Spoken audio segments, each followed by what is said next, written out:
Para hadirin yang berbahagia, saudara jangan beranjak dari tempat Anda, karena pada saat ini keluarga besar Ludruk Sari Budaya akan menghibur Anda semalam suntuk sesuai dengan permintaan Bapak Sohibul Hajah, yaitu Bapak Ari sekeluarga.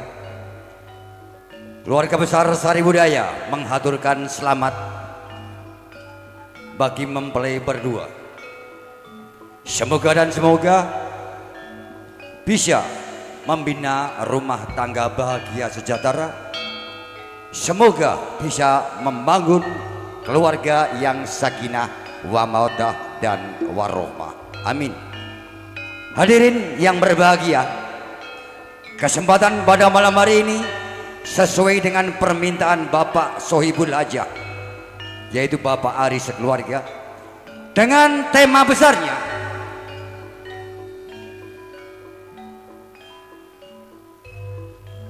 Sunan Kalijogo.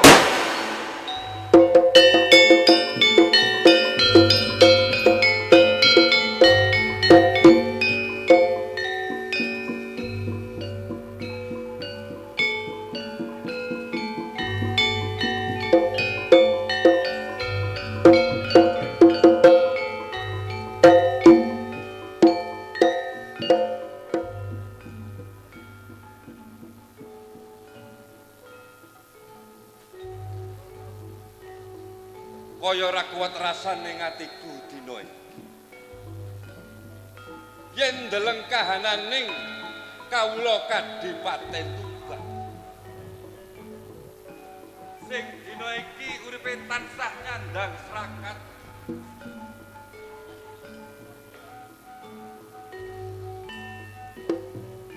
Sekabehe mau merga tumindake Kanjeng Rama. Sing taun winginane para tani ora iso panen kudu dipeksa asok glondong pangarengan. Kok tega mentalani Kanjeng Rama.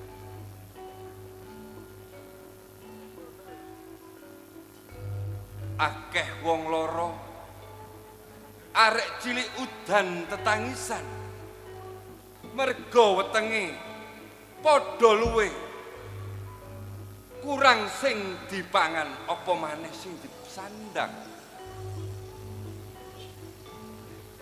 Nganti tak rewangi dina iki nyolong belas pali ana sajroning lumbung Kadipaten Tuban.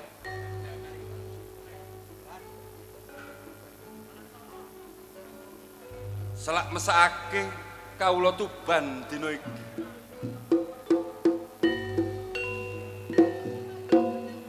Sing uripe tansah kekurangan nganti tak rewangi sing kaya pumpung durung kadenangan prajurit Kadipaten Tuban. Enggal-enggal aku mlaku nang kara pradesan dina iki.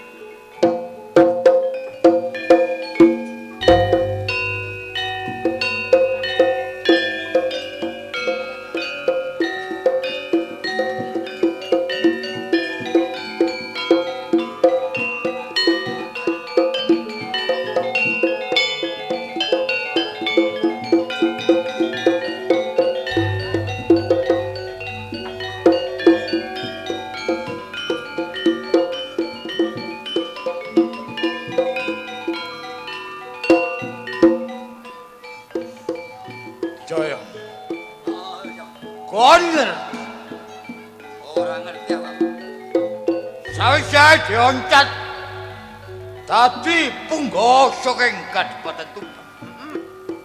Iya. Lara adiku. Sebabe apa, Pak? Mestine aku ngawula nang ning Kadipaten wis pirang-pirangane taun ngerti ya. sing tak gadang-gadang rina kelawan wong. Yo, Mong aku kepingin nduwening jabatan saka Sinuwun Prabu Wilotikta ana ing Kadipaten Tuban. bener iku, Kak. Ya geni.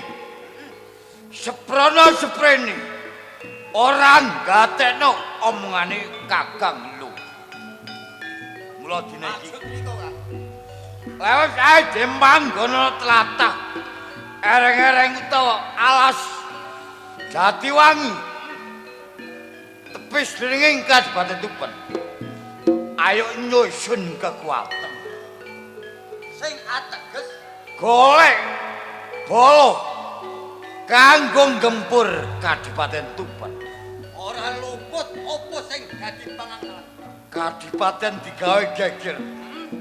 Ayo tumindak berandal ngampak ngeju. Tukang main toton. Ojo kuwatir babagan Lek Kadipaten Tuban gak terima supaya ngadepi loko antaraning Jawa. bener iku, Kang. Mula dina iki. Yo yo yo. Ayo nyegat para saudagar utawa penduduk sing gawa donya lan bondo dijaluk barangi bangga pateni menungsan. Lek ngono apa cocok sing dadi karep.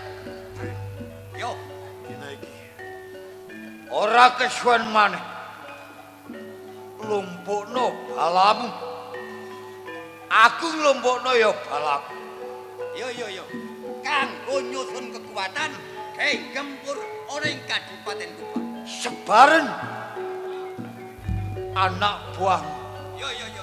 kongkon nglakoni tumindak keraman berandal ngeculan sak penunggalane. Sing mandegani ga ono maneh kejaba loko antara Jaya. cocok. Ayo seminggu pawan bangna.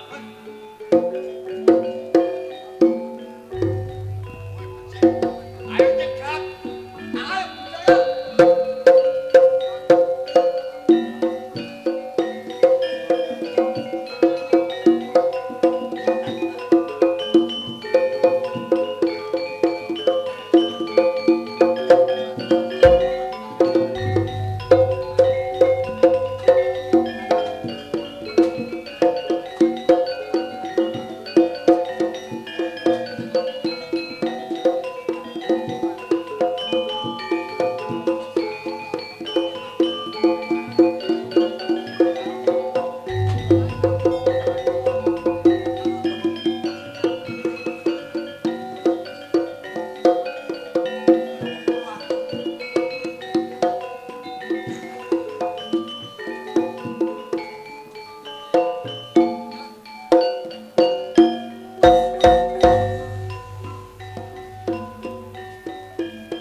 Pitung.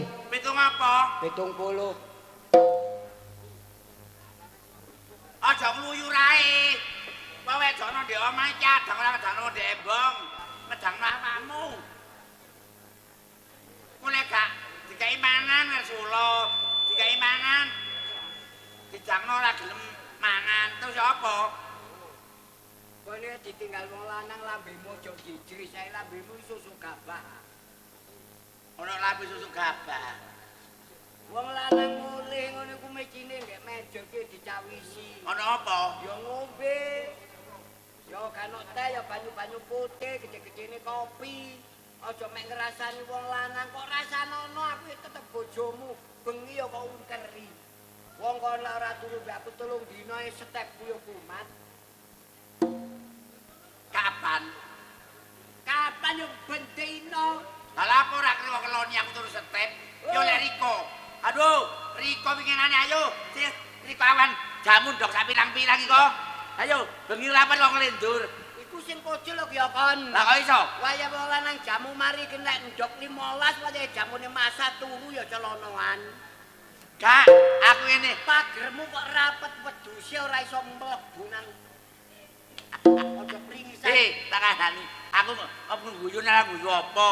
Iki kok nglendur kok elek lek nglendur. Nglendur kok elek. Iya, Kang ini. Ya Munaya, ayo ya ngono ngene. Aduh, ada apa? Kate ulah apa wae tuwek? Marine. Prei, Bro. Iya. Aku aja saking kebacut ra bikon iku wegah. Lah kok iso? Alah. Wong praenmu ora ngalor ora ngidul. Mendhuwur lae. Kon biyen cara ora tak rabi ngono ya dadi kembangane desa. Lah kok iso? Sapa sing doyan ambek kon? Lah iya lah aku biar mesti pelawan kan dadi kami tuwa. Ayo. Kowe yo kami to sapa doyan ambek dapurmu. Tadi kondisi ngono kami tuwae mundur. Kon ro bongkotane pring raimu bongkotane pring. Lah kok iso? Alah lah. Lah wong aku biyen kembangane wong kene. Yo kembangane amben. Bathuk rewak ngono kembangane amben. Wong wedok boros. Lah apa wedok boros? Lah kon tak rabi pirang-pirang puluh tahun tak belanjani rupa apa? Lho, lah blonjo piro riko belanjani piro? Jajale kon sedina kate njaluk blonjo piro kon? Lho, ya belanjani wong rumah tangga yo beras, yo jangan, yo iwak, yo uya, yo lombok, yo terasi. Iku tanggungane wong lanang. Ya iya lah wong iki wong lanang ya belanjani. Oke remen lah mbokmu wis bapakmu gak gawe apa? Lho ya aja rabi wong, rabi sapi kono kon. Gak apa-apa sapi-sapi lek wedok. Kon njaluk blonjo aku sedina kate kok target piro aku? Yo 1 sedina. Weh, yo lek kon prenmu ayu ngono. Terus, Lah kon kate nuntut masalah blonjo. Waktu aku dadi manten ambek awakmu ditarap karo Yai Pengulu, yo terus, lah kupingmu apa dublek? lah kok iso jublek? Pak Wali, Yo, manten lanang, Iya. manten wedok, terus, Pak Mudin, yo, saksi, lah terus. Pak Ambul, Yo. nggih. Sampeyan dirabi nggih, kali sinten? Mbok Munayah. Sampeyan mung ngerti wong lanang syaraté wong rabi, dereng. Nomor 1 wong lanang wajib belanjani. Iki kaya apa? Aku ya meneng ae gak jawab. Terus, Nomor 2 wong lanang wajib ngomahi. terus, Aku gak jawab, aku meneng ae. terus, ayo. Nomor 3 wong lanang wajib ngeloni. Yo, Aku jawab nggih. dikeloni tok, Lah marine wong rabi kate gak golek ngelon. gak dibelanjani. Kirimen belanjane. Lho, ya. Kon nduk kene 35 tahun untung kon gak tak tarik pajak. Ditarik pajak apa? Cara tak tarik sewani omah sedina 5.000 gusimu kok ge bayar. Ya apa? Ayo. Riko ngomong, lek ngono, Riko tak tarik, ayo. Kon kate narik piro mbak? Riko rabi aku sakmono suwene caca Riko. Sewengi tak tarik 10.000. Pirang juta bisa niku ayo, laki. Sewengi Yo, 10.000. yo. Lah larang men ndak kon elek ae. Lho, elek wong aku renyah. Aduh renyapane. Kon wis duwe anak ngono aja gampang gegeran. Terus, Ayo sing gawe kena kanggo contoh. wong wedok ora geger karo wong lanang, lek wong lanang iku mangko bener. Wong wedok ora nesu karo wong lanang, lek wong lanang iku mangko jujur. Ngono lho Min, Pak Min. Ya ini dile-dile jenengku. Ambek jenenge bojone ora ero lho kon niku kocel kan. Tak kandhani iso iki ngarani kaya. aku gak jujur perkara apa. Ngene lho, wong rumah tangga wong wedok ndek omah beras kaya entek. Wong lanang kudu ngenehi dhuwit, Bu. Iki jagane tuku beras. Gula waya entek, ya iki jagane dhuwit gula. Ya kopi entek iki jagane dhuwit kopi. Ngono lho. Bathukmu anjlok. Iya lah kok enak men sembarang kok bruke wong lanang. Lah terus ya apa? Kurangan blonjo ya nang ya bapakmu. Wong kon rene melok aku mrene iki. Mbokmu mek bapakmu gak nggawani apa-apa. Nggawani pring nom digek-gek kemini ya. Aduh, muni gak kaya apa-apa. Rene ambek mbokmu ambek bapakmu digawani sawah sak kedok ora kena dimulai. Terus, Sawah-sawah tadah. Udan ukur-ukure ya jemek. ora udan 3 dina mbledak, sukete njembrung. Bubuti isuk sore cokul, bubuti sore isuk cokul pengenane tak semeri rondap ya tetep gak iso matek. Tanduri apa-apa ora iso urip. Ayo aja ngono. Anak wedok anak wis gedhe, Pak. Rika iku aja ngluyur ae. Wong wedok adang ndek omah ora ngedangno wong ndek embong, ngedangno Rika. Lek wayahe mangan-mangan, wayahe ngombe wedang. Mari ngono wayahe nang omahe kanca ya nyango sapa nglarang. Masih aku metu teko jabane omah iki ora kok darake ngluyur dolen gak. Iya wis golek aku. pitung bek menawa kon kebutuhan apa-apa. Anak-anak wis gedhe, anak wis wayahe rabi. Tambah mburi tambah gedhe biayahe. Aku iki gak ngluyur. Ya kuwi lek gak ngluyur. Aku ya malah seneng duwe wong lanang ora rono rene, ora keluyuran. Sebabe ajine wong wedok ku ya teko wong lanang, ajine wong lanang ya teko wong wedok ngono lho, Pak. Duk. Duk. Lho, suaramu kok koyo ngene koyo kucing. Nah, aku lho sampean sambel terasi lho, Bu, bendino. Iwak asin, karepku iku mang aku kon deko golek kulup-kulupan. Arek lek niru bapakne raine ya rada mencorong. Ya niru aku. Niru kon yo burak. Lah lha apa niru aku buruh wong aku wong ayu. Iya ta. Bapakne kaya kene anake kaya ngene. Niru kon yo gak dadi menungso. Perane wis ganteng ngono praene kok nyambik ngono jan. Kon aja keluyuran nah. Nggih, Pak. Wayahe mule-mule. Kon arek-arek sik perawan, aja sampai keluyuran sing tanpa guna. Wayahe balik-balik. Ya. Lek mari magrib aja katik ngluyu lho kok tak banting kon remek kon. Wong lek mari magrib tak kon mule, kon wis kadung kenal arek kulon kono bae kon. Ah, mboten. Benar sapa kon? Lek kon kenal arek kulon kono gak oleh. Sok. Babe kon arek sing cilik, gak oleh nak kon jeker-eker arek. Dekere prasamu gabah deker-eker iku. Wong arek deker-eker. Kono mangan-mangan jero kono. Lek gak anu kok, lek gak ono apa mangan kancane kene anak. Tak makani sapi ndek mburi. Ya, makan ono sapi. Sapine wong iki duwe gawe kok makan ono.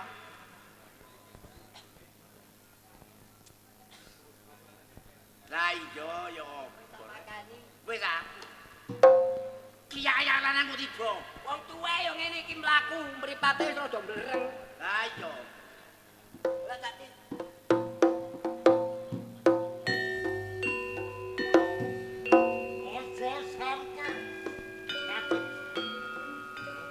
Aja sampe ngadeg kok lungguh.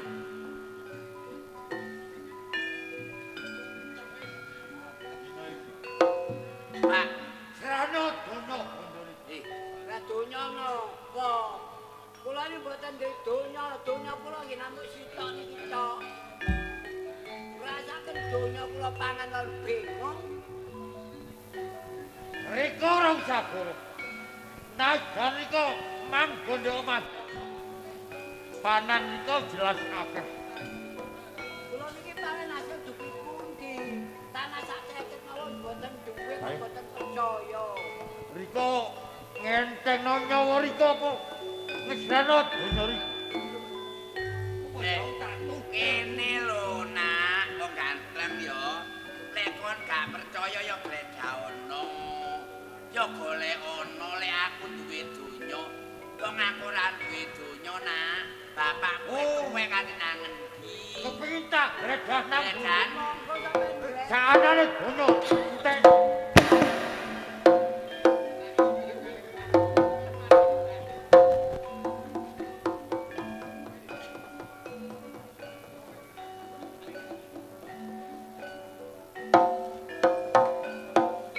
Karepe apa iki?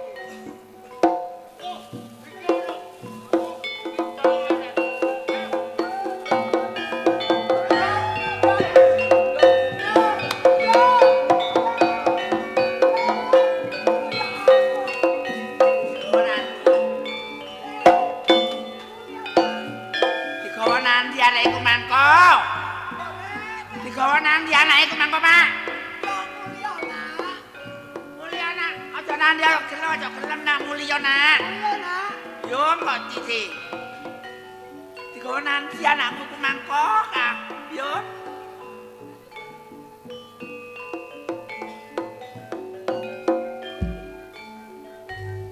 Apa itu, Pak? Apa itu, Pak? Mbokmu, Apa? apa kira-kira iki barange wong sing njoko anakmu? Pak, nika aja mara nyangka ngono ya lek iya lek ora. Lho lah ya mangkan durung ana barang sing rupa sing kaya ngene. Sadurunge awake dhewe kedayoan. Ning nyatane sakwise ana daya sing mlebu nggawa mlayu anake, kok ana barang sing ketinggalan sing kaya ngene. Rika iku wong wis tuwa. Masa rika galuh. Lek wong desa ana sing gawan ngono ndi sih, Pak? Bu, anu mbokmu mesisan gawe. Terus Awakmu di omah, ya siji aku tak goleki si genduk, ping pindho aku tak munggah nang Kadipaten Tuban. maksude Siji aku njaluk jejeke ngadil, ping pindho aku tak ndodono masalah barang iki. Mongko barang sing kaya ngene iki lek wong Karang Pradesan sing jelas kan gak ono. gak ono ora ono sing duwe, Pak. Lek ngono aku tak budal. Hati-hati. Omah tungguin. Yo. Muga-muga anakmu temu ya. Iya ya, Pak. Ayo sampe arek gak ketemu lho ya. Lah sampe arek gak ketemu lho gak tak trimo lek murid temenan.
Lek arek wedok wis dadi korbane awake dhewe. Dina iki butuh donya bondo. Kaya sing dipangan anak buahna nggone alas Jatiwangi wis kentekan. Dina iki sapa sing liwat? Ojo kuwatir. Jaluken bandane. Ojo kuwatir nek karo. Sapa sing liwat kene gak peduli sapa. Bener. Dijaluk barange nek gak oleh dipateni ngono. Ono kuwi. Manuk Salah. Wani kowe ngejak. Nyegat lakuku dina iki. ngerti kok. Sapa sing liwat ana nggone alas Jatiwangi kudu ngesrahno donya. Dunyane kudu tak jaluk. Sapa ae sing liwat alas Jatiwangi iki. Ora berduli warung Karang Pradesan kudu asok gondong pangareng-areng marang kowe-kowe kabeh. Ora kluput. Ora kliru. Yen dina iki aku ora gawa donya kene. Ora nggawa donya bondo. Yo, Lek perlu nyawamu dina iki dadi korbaning Lupantaran Jaya. ateges kowe sing gawe ontran-ontran ana tlatah Yo, Kadipaten Tuban. pancen aku sing mandhegani kabehing para berandal. Ayo. Terus. Maju. Patinan. Kula jenenge anu lurut liwat. Katliwat sejo karepku katenane. Niki kanca kula iki jenenge setor duwe kentang. Yes. Niku Setor duwike Kertas kentang. Lah sing iki Niki anu nutupaken gombalan iki dereng mantun tapi pun karek Didi sampe tumbak sa. Wah api-api. Wis tua. Sampe tingali lah lek percaya. Wah api-api kok gombalane. Karek Didi, Pak. Pun iki kantul mboten separuh, Pak.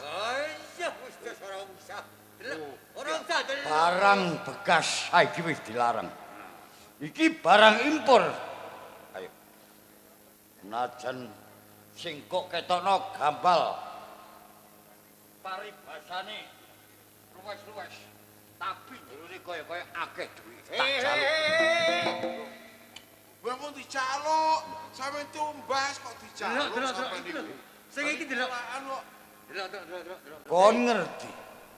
Sopo kate gelem tuku barang mulai iki ana tengah alas. Anapa jare? Jari-jari Ana apa-apa. Iki sapa? Iki lho corona. Nanae apa? Reang nana weru, reangnya arep setor kendang teko ngadas. duitmu akeh. Lah iki setor mek Didi kendang mek 8 ton iku. 8 ton iku Didik. Ya ngapa wis jare Saiki karene sing aduh kok setorno sirah mesakan jare. duitno kekno aku. Ya. Lek kon kepengin Aku mesakan keluarga reang. Aduh, iki akeh apa iki? Babone akeh iki. Aduh jare. Aduh kok kemis bareng sira iki. Dadi apa ini alas iki sira iki? salah-salah tak lebokno aku temu. Aja. Reang mati iku iki parane jare iki. Paran-paran Aduh, duwite kekno aku lek kepengin. Mlebu plus tak engko-engko. aduh ya beri. Ya beri lah siranya ya ning gue. Ini lu mesakane jare. Kon abot donya apa abot nyawa?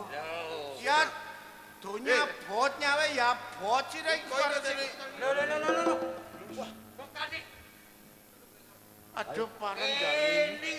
ono liyo kejebol luka antarane dhewe. Kamu barang kekno aku. Nek kon kepengin slamet petuk karo bojomu. Tak mule wae.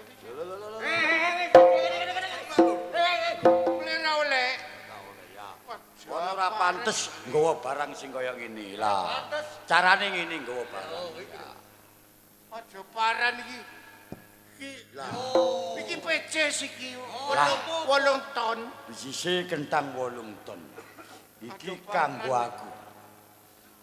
Lek kon katik bengok-bengok nek alas Jatiwangi ngene. Oh. Kon bakal tak sujeni. Ayo.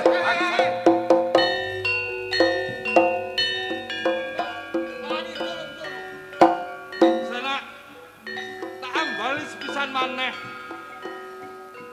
Aja mbok bacot-bacotake kuwi brandal ngedu. Ono tlatah Kadipaten Tuban. Ono tengah alas Jatiwangi kene. Aku ngarep wis ngomong. Sapa sing liwat tak jaluk donya bandani. Nganti bongo tak palting. Nganti nek go mentolo kuwi. Wis rakas barang-barange wong sing kaya ngono. Ayo, balekno barang sing kok jaluk dina. Ora bakal baleno donya bandane Sudager utawa donyane wong kawula Kadipaten Tuban. Tak Pancen runding tak solo halus pisan maneh. Balekno dina. saiki gak tau besok tetep.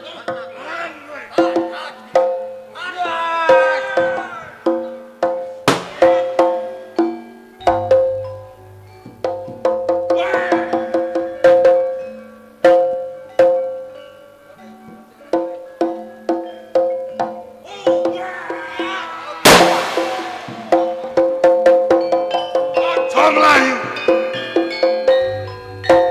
Paman. Ayo, ngene.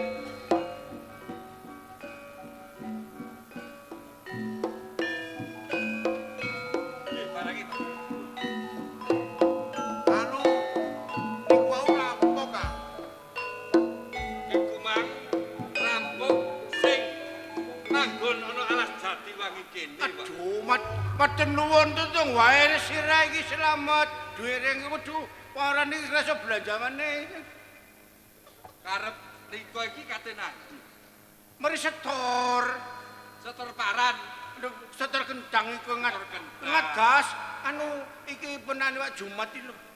Oh, ponan Pak Jumat. Iya. Mangkane lek liwat dalan kene sing ati-ati aja mek wong siji loro. Ya wis hati-hati. Golek wong 10 golek bolo. Aduh. Lek nganti kedaden kaya ngene maneh. Sakno anak bojo Riko kabeh. Aku tak lihat kene lek ngono ya. Ya wis sing hati-hati. Tak mele yo. Ya sing hati-hati. Suwun ya Kang ya. Ya.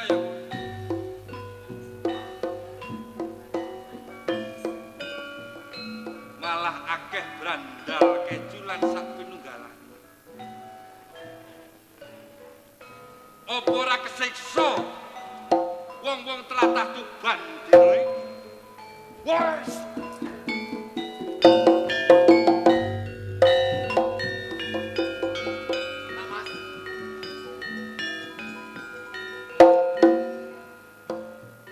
Kok ngantos panjenengan gadhahi tuwindaknya kados mekaten menika kados pundi Nona Mas? Ki Demang Kali Gunting. Nggih. Aja salah panompo pladuk duku. Lah mengke menawi kadenangan kalian Kanjeng Rama panjenengan menika kados pundi to? Paman Demang Kali Gunting. Nggih. Ora padha sing riko. Wasno dina iki aku ora nglakoni brandal keculan. Tapi nyatane sang menika panjenengan sampun gagalaken tiyang kang badhe nyetoraken peti dhateng Kadipaten Mas. Pancen aku ora nggawa bukti, aku ora salah iki. Ananging Paman Demang Kali Gunting, aku percaya malah Riko. Aku menjaluk tolong karo Riko. Napa Mas? Supaya bab ade iki aja nganti kawiyak dening kawula Tuban apa maneh para punggawa ana ing Kadipaten Tuban ya Mas. Oh dados mekaten. Panji inggih Mas. Mbok menawi bab menika kawiyak dening Lintup Kadipaten. Kados pundi naminipun Kadipaten Tuban? Aku percaya karo Riko. Bab aku ngerteni Riko wiwit cilik nganti dewasa. Nggih. Riko ngabdi ana Kadipaten Tuban kaya ngono. Nggih. Mula paman kumung durung kadenengan karo kawula Tuban dina iki. Aku bakal sumingkir teko alas jati wae. Nggih. Langkung saenipun kados mekaten Mas. Sepisan maneh tak ambali bab iki aja nganti kawiyak dening liyan. Nggih, nggih. Matur suwun dina iki tak tinggal sik ya paman. Nggih, nggih Kang Mas.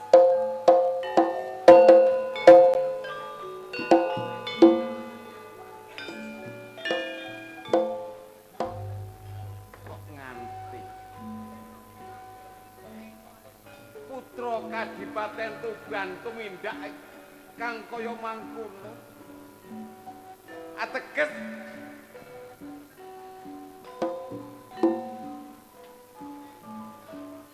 Doro Demang, kowe sik eling karo aku.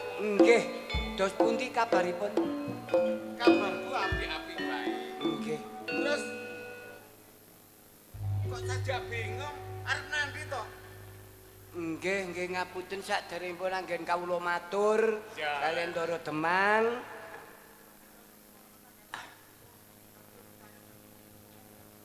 Saking kula niki abot-abote dados tiyang sepah. Tebih saking Karang Pradesan ngantos dumugi sing tengahipun wana kula niki badhe minggah dhateng Kadipaten Tuban Gusti. Kowe arepe munggah nang Kadipaten Tuban. Nggih. Ngapunten saderengipun. Pambul. Nggih. Kowe kudu ngerti. Rene kawula cilik iki burung mesti iso munggah nang Kadipaten Tuban. Awit apa? Kowe durung sampak mlebu nang Kadipaten wae dijaga karo para prajurit. Nggih lek kula niki mboten wonten perlu. Awit kula mantun munggah dhateng Kadipaten Tuban iki wonten perlu. Oh, dadi Lajeng saping sepindhah kula badhe nyuwun jejegipun adil. Lajeng kaping kalih kula badhe ngaturaken barang ingkang rentah wonten pondok kula. barang apa kuwi? Kula ki ambek dereng mangertosi pramila kula badhe minggah dhateng Kadipaten Tuban badhe ngaturaken kawujudanipun barang sing rutuh wonten pondok kula. Nggonmu dirampok wong apa piye? Nggih. Kula niki nggih heran. Wong kula niki mboten gadah donya, mboten gadah bondo. Wonten rampok sing mlebet wonten pondok kula.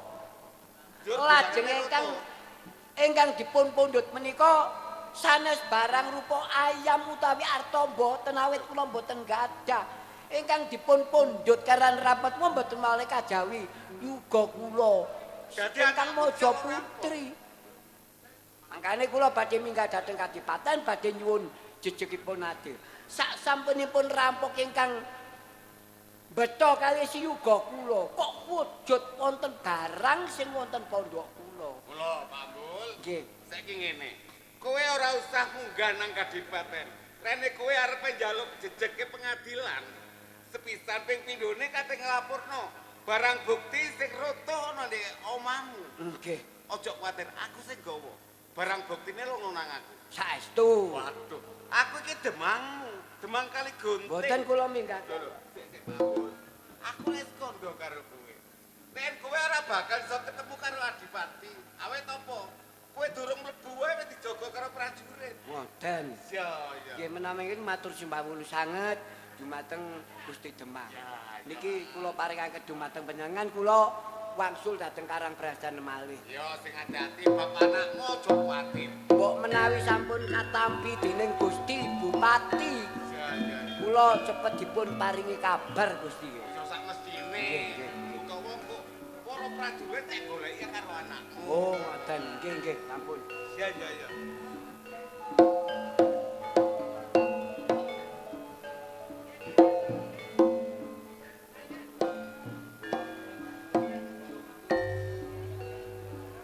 Jumbuh karo kahanan sing ana. Yen kawula cilik wae ora mungkin duweni busana kang kaya mangkene. Ya toh, aku bakal munggah nang Kadipaten Tuban. Maringake bukti marang Adipati Tuban. Anange yang Gusti Adipati ngaweruhi busana kang kaya mangkene iki piye kedadane? Senajan apa wae Adipati kudu ngerti supaya ngedekake jejeke pengadilan.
katon gumebyar kaya-kaya mandangi jagat Kadipaten Tuban dinten sama.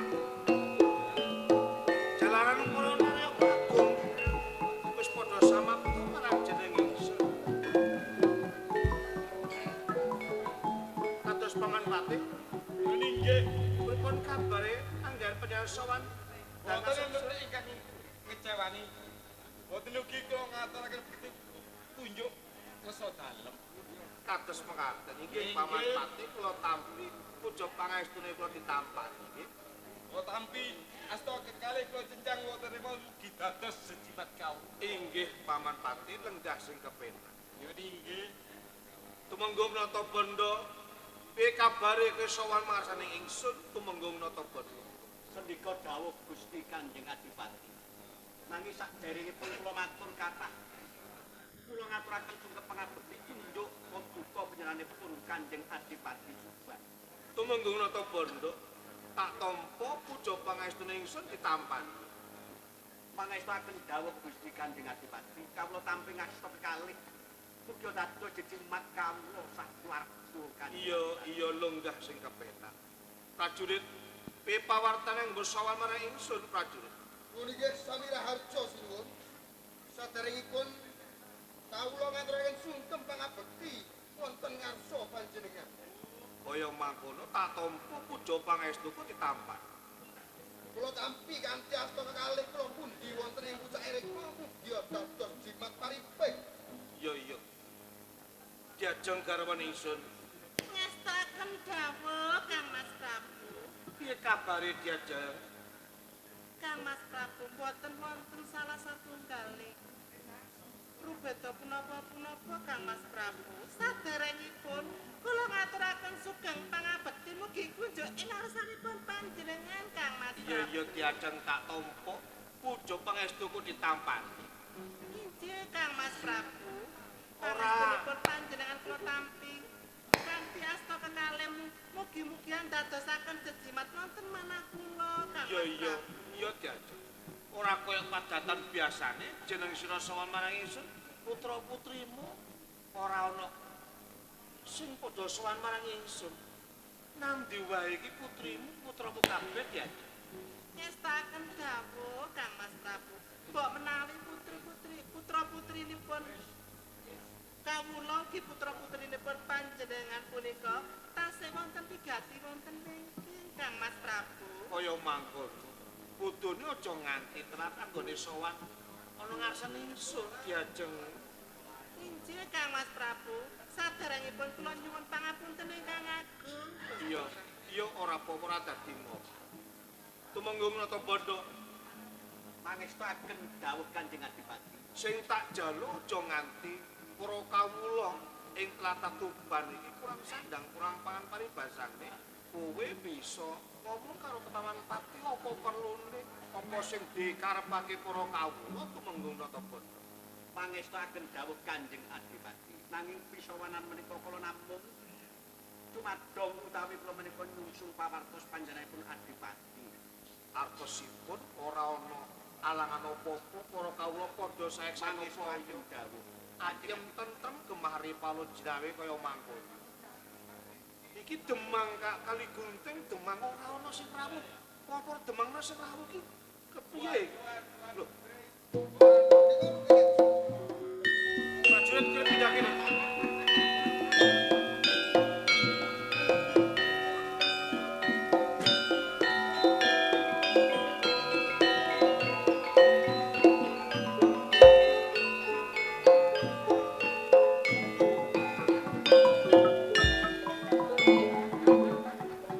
Ora sisip yen tak sawang iki kaya Demang Kali Gunting. Jika dawuh Nganti telat anggelmu sowan ana ngarsane ingsun ana wigati apa piye kabare Demang Kali Gunting. sal banget punipun Kanjeng Adipati. Boten manggih beda menapa-napa. Namung kula ngaturaken sungkem mangabakti mugi tunjuk wonten ngarsa panjenengan dalem. Kaya mangkono Demang Kali Gunting. Tak tampa puja pangestuku ditampani. Nggih sanget anggen kula muni mugi dadosaken sejimatipun Demang Kali Gunting wonten ing kademangan dinipun. Iya. Ora kaya padatan biasane jeneng sira sowan Areng ingsun nganti telat kaya ngene. Ana wigati apa to mangkali Kunti? Nika ngaten sinten. Kula suwan mboten tinimbalan dening Gusti. Kula wonten bab ingkang wigatos sanget. Ana bab sing wigati banget. Ayo coba kowe matur karo jeneng ingsun. Nika ngaten. Wonten sawijining kawula kula. Menika wonten apa ingkang badhe damel kerja wonten ing Kadipaten Tuban. Sak menika wonten berandal ngestu lan sak panunggalipun ingkang tak perlu badhe dongkeng kawibabane sinuwun. Demang kali gunting. Nggih, tlatah kali gunting iki wewengkonmu. Kudune tanggung jawabmu dadi tanggung jawab. Wong nganti ana bab sing kaya mangkene apa kowe ora nate ngomong karo si Tumenggung karo Kakang Patih wigatine apa? Nanging Kakang Patih pun Gusti Tumenggung boten nate wong suwan wonten kali gunting. Lah banjur kowe sing duwe panguwasana tlatah kali gunting piye? Menika ngaten. Menika wonten sawijining penduduk. Menika kerampokan, dipun kerampok lajeng menika ninggalaken bukti sinten. Ana sing kedadean nganti kaya mangkon. Nggih, banjur buktine kok asta mrene. Nggih. Ayo coba paringno marang jeneng ingsun. Nggih, nggih.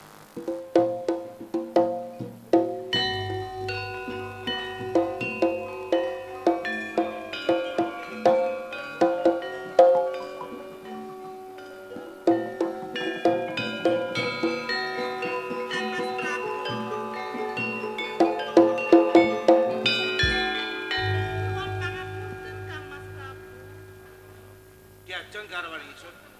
Ngestaken dawuh. Jeneng sira ngarep matur yen putra-putrimu ana ning mburi isa ana gawean sing kudu dilakoni. Ananging nganti saiki durung sing sowan marang Kanjeng Ramane. Nyuwun pangapunten Kang Mas Prabu. Mbok menawi putra-putrinipun panjenengan tasih wonten wigati, nyuwun pangapunten mbok menawi mboten saged rawuh. Prajurit, ayo coba Raden Said karo Dewi Rasawulan ditimbali marang ingsun.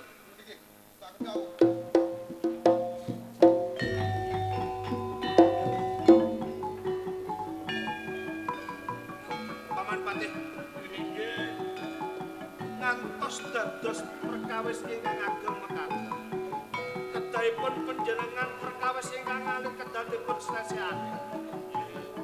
Boten ngantos dateng kula cekap dateng panjenengan dateng Tumenggung. Iki kepripun Bapak? Suwan Kanjeng Rama.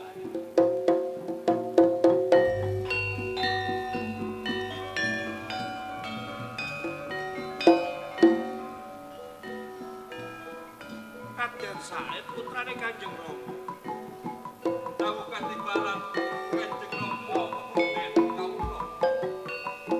Apa kuwi jeneng sira lali yen dinten samangkin iki? Kabeh para nayakening praja sowan Kanjeng Rama. Kudune ki ora telat sowan Kanjeng Rama. Ana wigati apa nggih Raden Said? Tebehaken duka Kanjeng Rama. Iya matur. Bilih ingkang putra Raden Said menika wau nembe gegladan olah kanuragan kalian para prajurit Manggalayuda wonten taman kasatriyan Kanjeng Rama. Ana taman kasetan gegaden. Lho nggih Kanjeng Rama. Kena tak percaya cak anggonmu ngomong matur Kanjeng Rama Raden Said. Kata prajurit ingkang gegladan kalian kula saged dipundangmu Kanjeng. Kaya mangkono. Nggih, Nggih Raden Said. dawuh katimbalan. Coba Kanjeng Rama pengin kowe jumeneng nggih. Wonten wigatos menapa Kanjeng Rama? Raden Said pun Kanjeng Rama pengin kowe jumeneng ana ngarsane Kanjeng Rama. Pangapunten ingkang agung Kanjeng Rama. Napa kula mboten nukak krama kalih panjenengan, kok bilih kula jumeneng Kanjeng Rama. Ya umpamane Kanjeng Rama ora nyuwun marang jeneng sira, iki ora Subasita. Ning iki Kanjeng Rama sing nyuwun. Menawi mekaten estokake dawuh Kanjeng Rama. Iya, iya.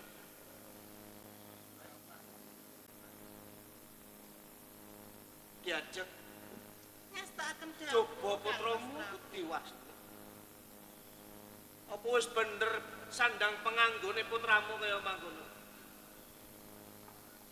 Nyuwun pangapunten Kang Agung. Ayo didangu sandang penganggo Raden saya ora jangkep sowan marang Kanjeng Ramane iki.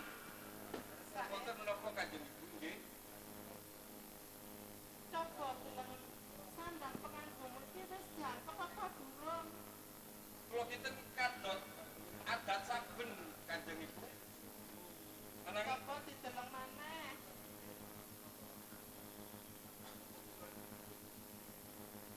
pangapunten ingkang agung Kanjeng Rama Kanjeng Ibu. Mbok bilih sandang penganggo kula boro-boro samer menawi rentak anggen kula gegladi kalian para prajurit Retak anggon glegadi karo para prajurit apa keri ana Karang Pradesan? kula kinten rentah Kanjeng Rama. Rentah apa keri ana Karang Pradesan Raden saya?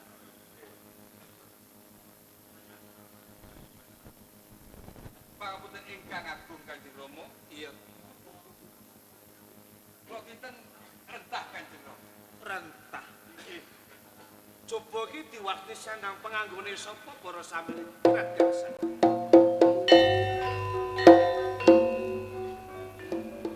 Tebehaken hukum.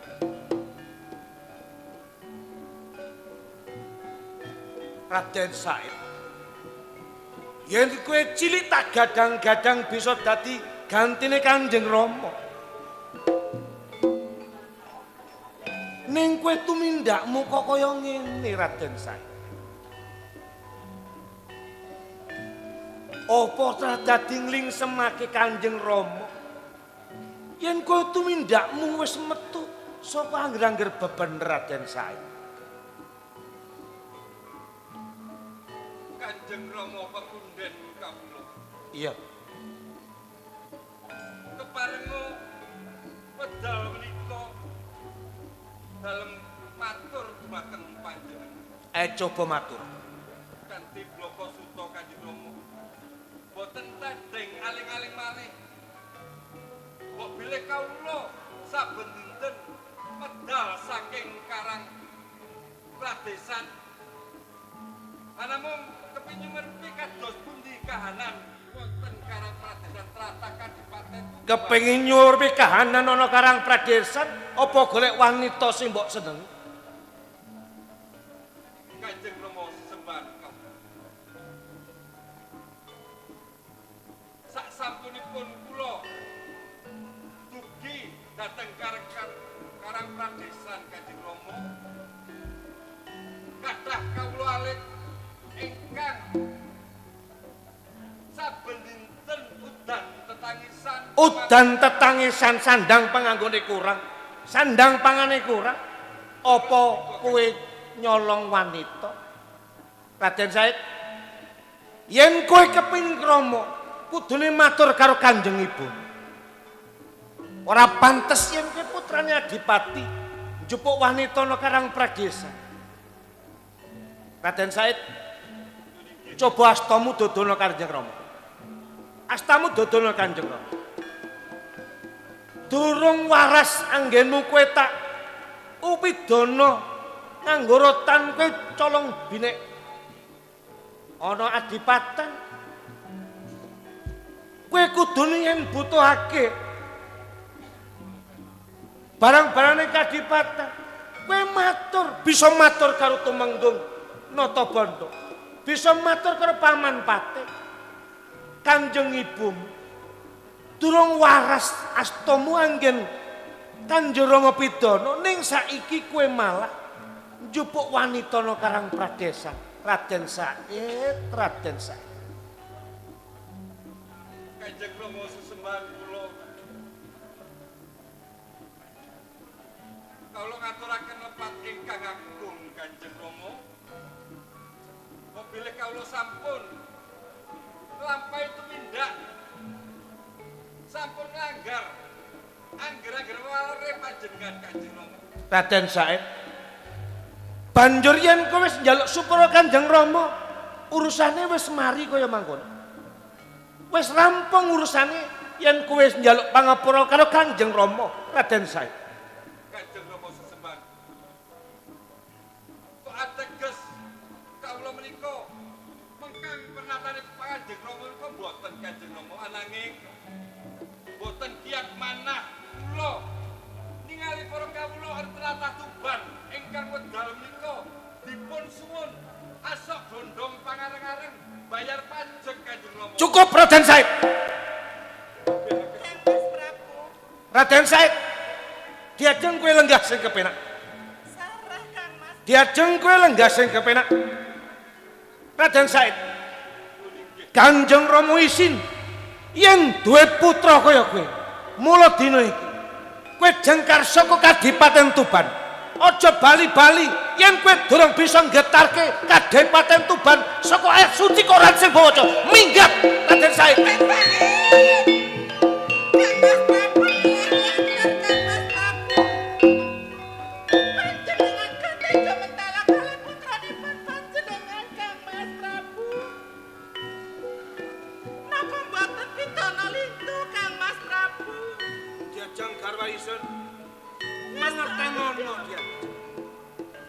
Raden Said kudu sinau.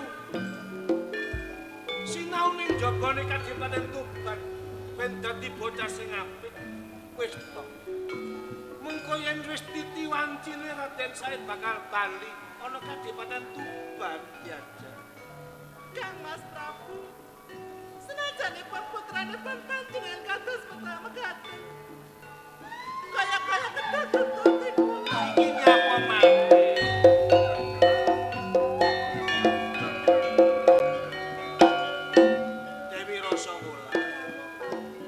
Sowan Kanjeng Rama telat ora kowe padatan biasane kok saiki jebul sowan langsung nangis ki ana apa? Kanjeng Rama paduka sak menika. Ampun kala kaliyan atujipun jengati. Anggenipun kula midhanget wontenipun Kang Masake bilih wangsul wonten ing Kadipaten Tuban wonten papan pundi piyambak Kanjeng Rama. Dewi Rasa Wulan putrine Kanjeng Rama. Kanjeng Rama ora nutup-nutupi bloko suta karo kowe. Kang Masmu tas wae Kanjeng Rama usir to Kadipaten Tuban. Sebab wis wani nerak angger-angger bener Dewi Rasa Wulan. Kanjeng Rama pepujen. Iya. Mbok pilih paduka sak menika. Tegel kaliyan Kang Mas. Ampun mekaten anggenipun paduka paring pidana utawi piuntukan. Mbok pilih paduka sak menika kedah lenggah mata ingkang sari. Tentrem wonten ing Kadipaten Tuban para kawula sak menika. Dewi Rasa Wulan mangertenono yen Kang Masku Raden Said wis mari entuk pidana karo Kanjeng Rama diadarotan kaya mangkono. Ning ora tumindake ora dadi apik ning tambah ora karo-karuan. Bene Kang Masmu sinau ning jaba ya. Dewi Rasa Wulan kowe ning omah wae, kowe ning Kadipaten Tuban wae. Kula katang sanget kaliyan Kang Masake Dewi Rasa Wulan. Kang Masake wis nglensem mawang tuamu saklonona. Kowe ya aja nututi Kang Masmu mbok menawa. Kowe dadi gandolane atine wong tuamu saklonona anak. Kanjeng Ibu talasan Kanjeng Rama. Ya, Kula nyuwun pangapunten. Dewi Rasa Wulan.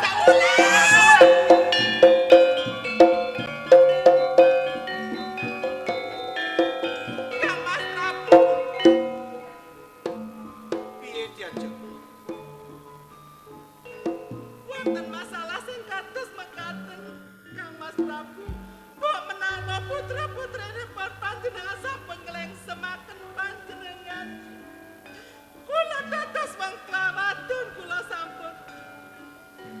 Diajeng karwan ingsun. Wis cukup. Wis cukup